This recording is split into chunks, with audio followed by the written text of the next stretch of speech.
Good morning. Electrician और fitter द्वितीय वर्ष के छात्रों के लिए हमारा जो अध्याय चल रहा है, इसमें हम निमी की बुक से जो परीक्षा के आईटीआई की जो परीक्षा होती है उसमें जो प्रश्न ऑब्जेक्टिव में पूछे जाते हैं उनके आधार पे पूरा क्वेश्चन बैंक का सेट है वो हल कराया जा रहा है। तो अभी हम जिस टॉपिक का क्वेश्चन बैंक कर रहे हैं, इस टॉपिक का नाम है अनियमित सतहों और नियमित सतहों का क्षेत्रफल। ये इस टॉपिक का तीसरा लेक्चर है और इस टॉपिक में हमने आपको कुछ नियमित सतह, कुछ नियमित आकृतियाँ और कुछ अनियमित आकृतियों का क्षेत्रफल ज्ञात कैसे किया जाता है ये तरीका बताया था। अब आप थोड़ा सा देखिए क्वेश्चन नंबर 72, जो अगला प्रश्न है हमारा, प्रश्न संख्या 72 और ये लेक्चर नंबर क्वेश्चन संख्या 72, इसकी ड्राइंग आपके सामने बनी हुई है। तो आप देखिएगा, इसमें पूछा क्या जा रहा है कि इस अनियमित आकृति का क्षेत्रफल कितना होगा, कितना है। तो आपको ये जो ड्राइंग दिख रही है ये एक अनियमित आकृति है, क्योंकि आप देखिएगा तो इसमें जो मान लीजिए कि ये जो है, अगर ये लंबाई है 100 mm, तो ये क्या है, चौड़ाई होगा 50 mm का। तो इधर की भी ये पूरी 50 mm होगी, लेकिन यहाँ पे आप देखिए तो एक कट किया गया है। तो ये कट किस आकार में किया गया है, ये कट अर्धवृत्त के आकार में किया गया है। इस तरह का मान लीजिए आप जॉब भी मेटल शीट पे बनाते हैं, आपने फिटर वगैरह में देखा होगा, इस तरह की जॉब भी बनती है। तो अगर पूछा जाए कि ये जो रिमेनिंग, अगर एक आयताकार पीस लिया गया, उसमें से एक अर्धवृत्त काट कर निकाल लिया गया, तो ये जो बचा हुआ भाग होगा इसका क्षेत्रफल कैसे ज्ञात किया जा सकता है। तो सबसे पहले हम करेंगे क्या कि इस पूरे पीस को, मतलब इस पूरे आकृति को हम ये मानेंगे कि कहीं से कटा हुआ नहीं है। हम इसको ये मानेंगे कि ये जो आकृति है ये एक आयत के आकार की है, ठीक। तो इससे क्या होगा कि हम आयत का क्षेत्रफल का सूत्र जानते हैं और सूत्र क्षेत्रफल निकाल लेंगे। तो अगर ये 50 mm है तो इधर वाली भी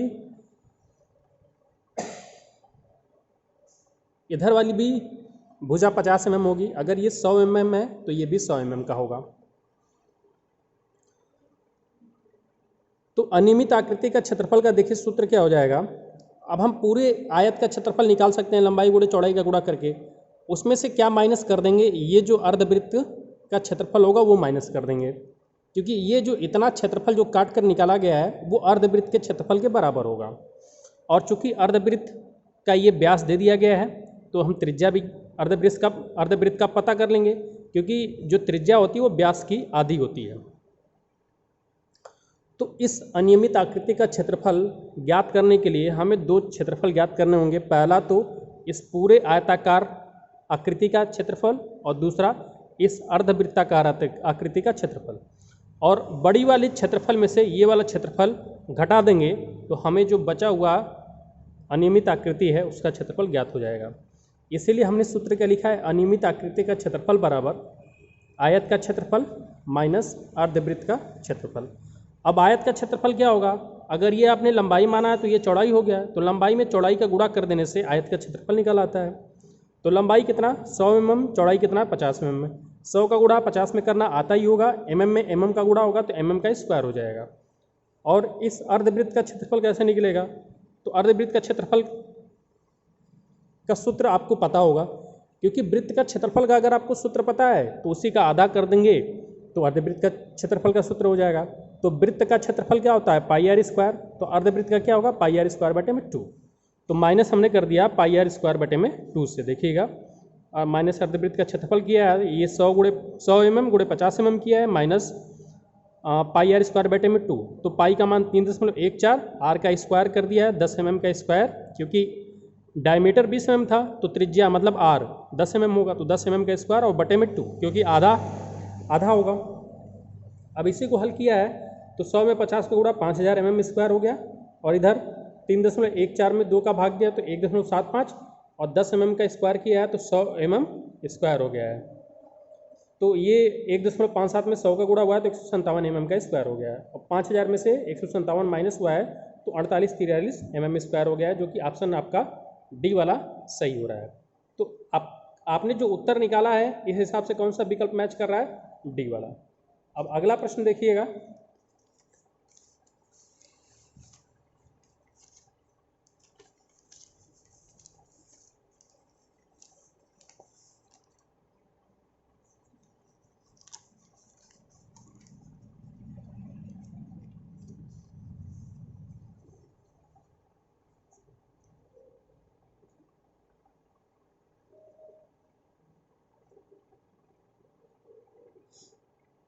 अगला जो क्वेश्चन है इसमें दिया गया कि दी गई अनियमित आकृति का क्षेत्रफल कितना होगा। इस बार जो आपको जिस अनियमित आकृति का क्षेत्रफल निकालना है वो आई के आकार में है। तो हमने आई आकार के आकृति का क्षेत्रफल का कोई सूत्र नहीं जानते हैं, तो हम इसको फिर कैसे निकालेंगे? तो देखिएगा कि ये जो आई आकार की आकृति है, अगर हम एक यहाँ से लाइन ड्रॉ कर दें और एक यहाँ से एक लाइन ड्रॉ कर दें तो ये पूरा क्या बन जाएगी? एक आयत बन जाएगी। और हमें ये वाली लेंथ दिया गया है कि 50 mm है, मतलब ये जो लंबाई है 50 mm है, और इधर से आपका ये चौड़ाई 25 mm दिया गया, तो ये वाला भी 25 mm का होगा। तो हम पूरे इस आयताकार प्लेट का क्षेत्रफल निकाल सकते थे। और अब ये जो आई आकार बनाने के लिए यहाँ से जो कटिंग है, ठीक है, तो ये आयत के आकार का है, और इस वाले आयत के आकार का जितना क्षेत्रफल होगा उतना ही इस आयत के आकार का क्षेत्रफल होगा। तो सबसे पहले इस आकृति का क्षेत्रफल ज्ञात करने के लिए हम बड़े वाले आयत का क्षेत्रफल ज्ञात कर लेंगे, अर्थात कि 25 mm गुणे 50 mm कर लेंगे तो हमें पूरे बड़े आकृति का क्षेत्रफल मिल जाएगा। और उसमें से माइनस कर देंगे दो छोटे वाले आयत का क्षेत्रफल। तो दो छोटे वाले आयत का क्षेत्रफल कैसे निकलेगा? एक का क्षेत्रफल का निकाल करके दो का गुणा कर देने से। तो देखिए अगर ये 10 mm है और ये 5 mm है, देखिएगा अगर ये 5 mm है तो ये भी 5 mm हुआ। देखिए यहाँ पे आपको डायमेंशन दिया गया है क्लियर कट, ये 5 mm है इतना चीज़, तो ये भी 5 mm होगा, और ये 10 mm है तो ये भी 10 mm होगा। इसका मतलब इस वाले भी आयत का जो छोटा वाला आयत है उसका भी हमें डायमेंशन पता है, तो 10 mm गुणे 5 mm मतलब 50 mm। तो इस छोटे वाले आयत का क्षेत्रफल हमें पता चल गया कि 50 mm का स्क्वायर है, मतलब 50 वर्ग मिलीमीटर है। तो दो इस तरह की आकृति हैं, मतलब दो इस तरह का कट किया गया है। तो एक का अगर 50 वर्ग मिलीमीटर है तो दो का कितना हो जाएगा? 50 गुणे 2। तो 50 गुणे 2 का मतलब कितना? 100। तो देखिए यही हमने किया है कि दी गई अनियमित आकृति का क्षेत्रफल ज्ञात करने के लिए पहले 50 गुणे 25 किया है, मतलब बड़े वाले आकृति का, बड़े वाले आयत का क्षेत्रफल 50 mm गुणे 25 mm, माइनस 2 गुणे एक कटिंग आयत का क्षेत्रफल, मतलब ये जो आयत है इसका क्षेत्रफल। तो एक कटिंग आयत का क्षेत्रफल कैसे निकलेगा? 10 गुणे 5, 10 mm गुणे 5 mm, और उसमें 2 का मल्टीप्लाई कर देंगे, 2 का गुणा कर देंगे तो 2 वाले आकृति का क्षेत्रफल आ जाएगा। और चूंकि ये दोनों ही माइनस कर लेना है, क्योंकि आई की आकृति तभी बनेगी जब ये कट करके निकाल लिए जाएंगे। तो बड़े वाले आयत का क्षेत्रफल 1250 वर्ग मिलीमीटर आ गया है, और दो कटिंग आयत का क्षेत्रफल 100 वर्ग मिलीमीटर आ गया है। तो 1250 में से 100 घटेगा तो क्या बच जाएगा? 1150 वर्ग मिलीमीटर। तो इस हिसाब से हमारा जो उत्तर सही हो रहा है वो सी वाला विकल्प सही हो रहा है। तो इसमें देखिएगा पूरा एकदम से क्लियर कट आ रहा है कि सी वाला विकल्प सही हो जाएगा।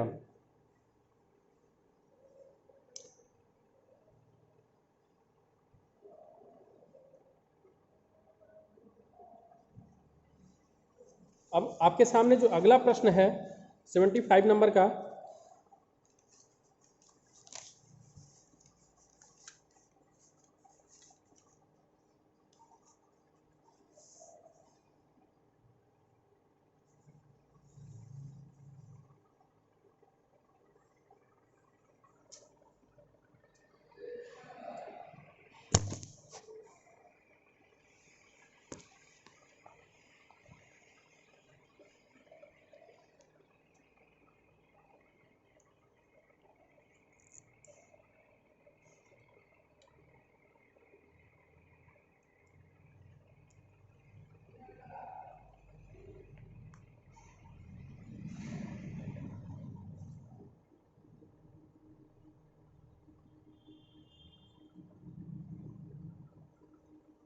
अब ये जो देखिए अगला जो प्रश्न है 75 नंबर का, कि किसी वृत्त खंड के चाप की लंबाई ज्ञात करिए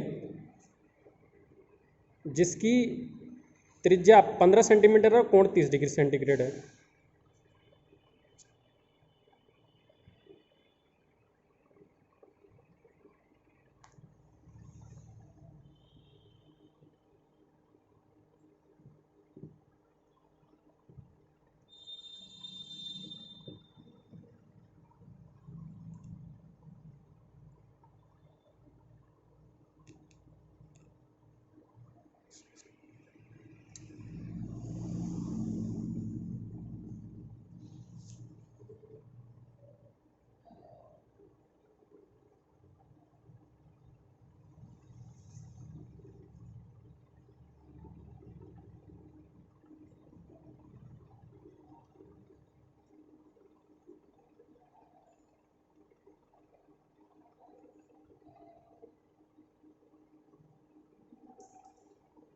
देखिए इसमें क्या है, आपका 75 नंबर का जो क्वेश्चन है कि किसी वृत्तखंड के चाप की लंबाई ज्ञात करिए जिसकी त्रिज्या 15 सेंटीमीटर और कोण 30 डिग्री है।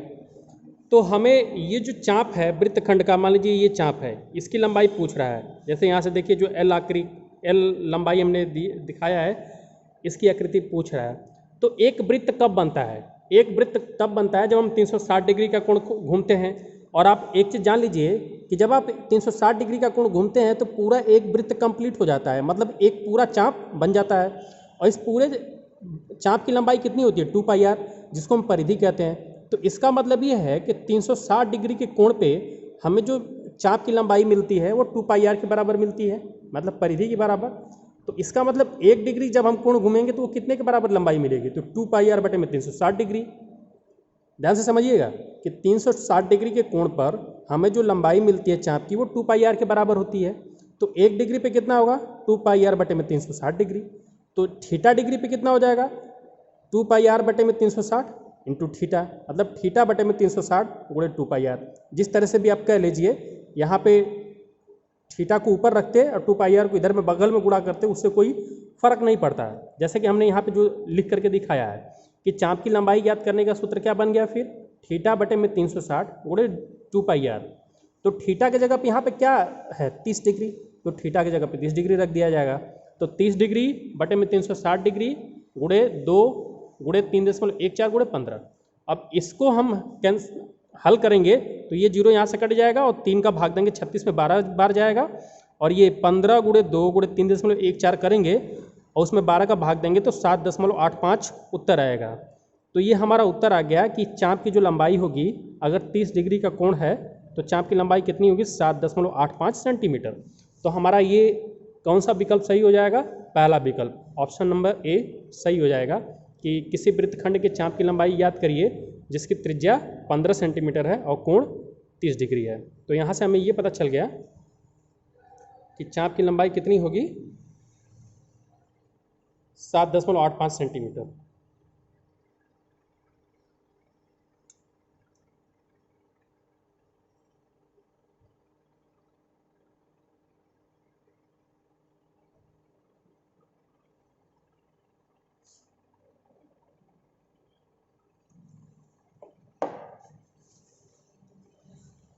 अब अगला जो प्रश्न है, क्वेश्चन संख्या 76।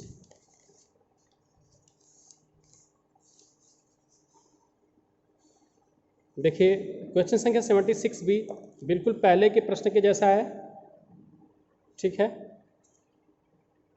मुझे उम्मीद है कि आप प्रश्न को देख पा रहे होंगे। 76, एक उस वृत्तखंड का क्षेत्रफल ज्ञात करिए जिसका व्यास 12 सेंटीमीटर है और कोण 60 डिग्री है। तो इस बार आपको जो है वृत्तखंड का क्षेत्रफल ज्ञात करना है जिसका व्यास आपको दे दिया गया कि 12 सेंटीमीटर है और कोण 60 डिग्री है। तो फिर इस बार भी हम वही कॉन्सेप्ट अपनाएंगे जो पहले वाले प्रश्न में किए थे। हम ये कहेंगे कि एक वृत्त कब बनता है? जब हम केंद्र के चारों तरफ 360 डिग्री का कोण घूम जाते हैं। जैसे ये हमारा केंद्र हो गया, तो अगर हम प्रकार ले लेंगे कंपास, तो यहाँ से मान लीजिए कोई त्रिज्या ले करके हम भर करके इसके चारों तरफ 360 डिग्री का कोण घूम जाएंगे तो ये वृत्त बन जाएगा। तो इसका मतलब यहाँ से 360 डिग्री का कोण घूम गए हैं। तो जब 360 डिग्री का कोण घूम जाते हैं तो हमें पूरा क्षेत्रफल कितना कवर हो जाता है? πr² के बराबर, क्योंकि एक वृत्त बन जाता है। तो 360 डिग्री के कोण पे हमें जो क्षेत्रफल मिलता है वो πr² मिलता है। तो 1 डिग्री पे कितना मिलेगा? πr² बटे में 360 डिग्री। जैसे कि हम यूनिटरी सिस्टम में करते हैं कि 12 केलों का दाम 36 रुपये है, तो 1 केले का दाम निकालने के लिए 12 का भाग देते हैं। उसी प्रकार से 360 डिग्री कोण पर हमें जो क्षेत्रफल मिल रहा है πr² मिल रहा है, तो 1 डिग्री पे कितना मिलेगा? πr² बटे में 360। इसलिए थीटा डिग्री पे कितना मिलेगा? तो πr² बटे में 360 पूरे थीटा। इसका मतलब फिर वही वाला आपका सूत्र बन गया कि थीटा बटे में 360 इंटू πr²। तो इसका मतलब कि ये जो हमारा सूत्र है वृत्तखंड का क्षेत्रफल निकालने का सूत्र बन गया। तो πr² बटे में 360 गुणे थीटा लिखिए या थीटा बटे में 360 गुणे πr² लिखिए, बात एक ही है। तो यहाँ पे हमने πr² बटे में 360 गुणे थीटा, जबकि यहाँ पे कोण क्या है? 60 डिग्री, मतलब थीटा का मान क्या रखना है? 60 डिग्री। तो यहाँ से जो हमारा सूत्र निकल कर आ रहा है कि वृत्तखंड का क्षेत्रफल का सूत्र क्या बन जाएगा? थीटा बटे में 360 गुणे πr²। तो थीटा की जगह पे 60 रख दिया और बटे में 360 हो गया, गुणे 3.14 गुणे 6 सेंटीमीटर का स्क्वायर करेंगे। तो 60 में जब 360 का भाग देंगे तो 6 बार में कट जाएगा, इसका मतलब 6 हर में आ जाएगा। ऊपर 6 सेंटीमीटर का स्क्वायर है, मतलब 6 का वर्ग है, तो एक घात खत्म हो जाएगा, तो क्या बच जाएगा, केवल 3.14 गुणे 6। और 3.14 में जब 6 का गुणा हो जाएगा तो 18.84 सेंटीमीटर का स्क्वायर, मतलब 18.84 वर्ग सेंटीमीटर आंसर आ जाएगा। और ये आपका डी विकल्प में ऑप्शन दिख रहा है, तो इसका मतलब कि हमारा उत्तर कौन सा सही हो जाएगा, डी विकल्प। तो आपने देखा कि इस प्रश्न को हमने बहुत ही आसानी तरीके से हल कर लिया है।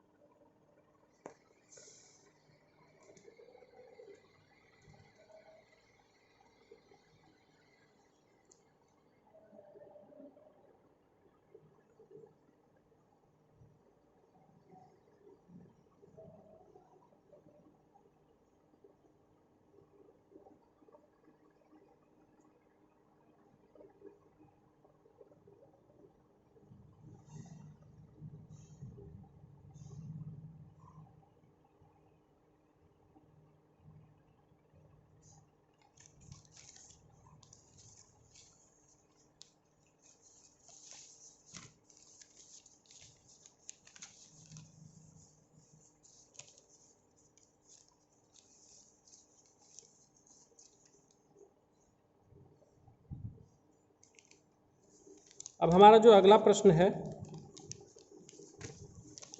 77 नंबर का, क्वेश्चन संख्या 77, इसको देखिएगा आप ध्यान से।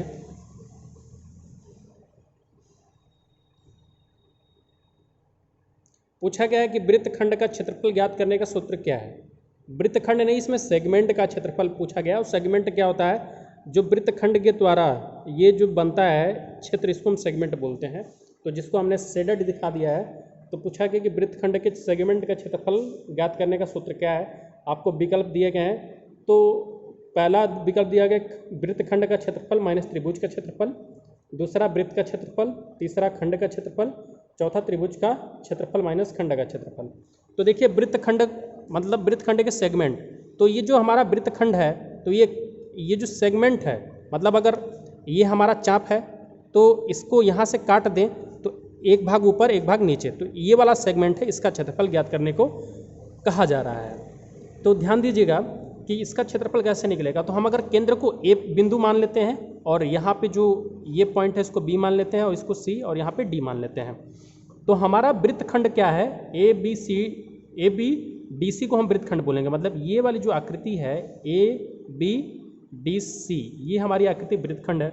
तो इसका क्षेत्रफल तो हम ज्ञात ही कर सकते हैं, क्योंकि इसके क्षेत्रफल का हमने सूत्र अभी पिछले प्रश्न में देखा है कि वृत्तखंड का क्षेत्रफल का सूत्र क्या होता है, थीटा बटे में 360 गुणे पाई आर स्क्वायर। और आर का मान लीजिए दिया है कि आर है और थीटा आपका दिया ही रहेगा।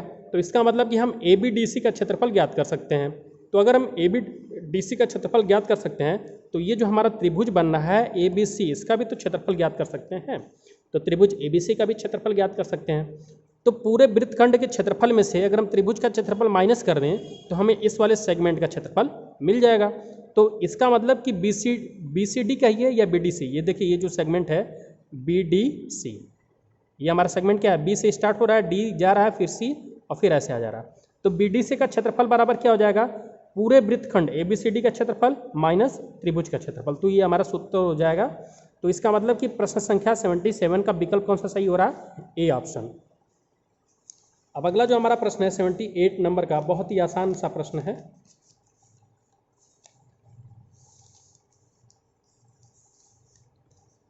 इसमें देखिए पूछा गया है कि